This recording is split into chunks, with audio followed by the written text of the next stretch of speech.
我問佛：點解好人會冇好報？明明真心以待，卻被誤解、被消耗、被利用。我越善良，反而越受傷。佛就話：唔係善良冇回報，係你想善良按照你嘅方式回到你嘅身上。我問佛：咁點解好人更容易受傷呢？佛就話：因為你冇有慧眼，你以為對所有人好就係善良，但係你唔記得咗，有啲人係唔應該幫，有啲事係唔應該撐，有啲苦係別人自己應該還嘅債。我問佛：咁我係咪太過心軟啊？佛就話：唔係你太過心軟，係你太過無差別啫。如果善良長不出牙齒，呢啲就係軟啦。善良如果唔帶智慧，就會成為咗別人索取嘅理由。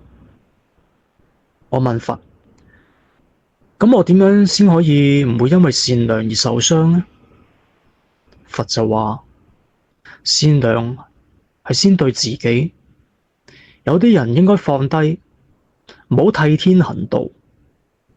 因果會記得所有嘅事情。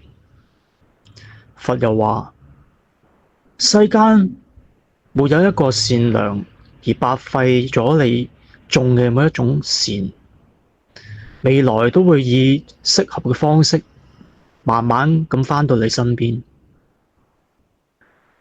但係喺嗰一刻之前，你要學識一個道理：善良係要清醒，心要柔軟，人要有界限，因果不差分毫。我問佛：咁好報到底喺邊度啊？佛就話：佢一直都在，真正嘅福報往往都係睇唔見，係你躲過嘅禍，係你唔曾經察覺嘅好運，係嗰啲應該砸喺你頭上嘅事，都會慢慢俾你嘅善良拎走咗。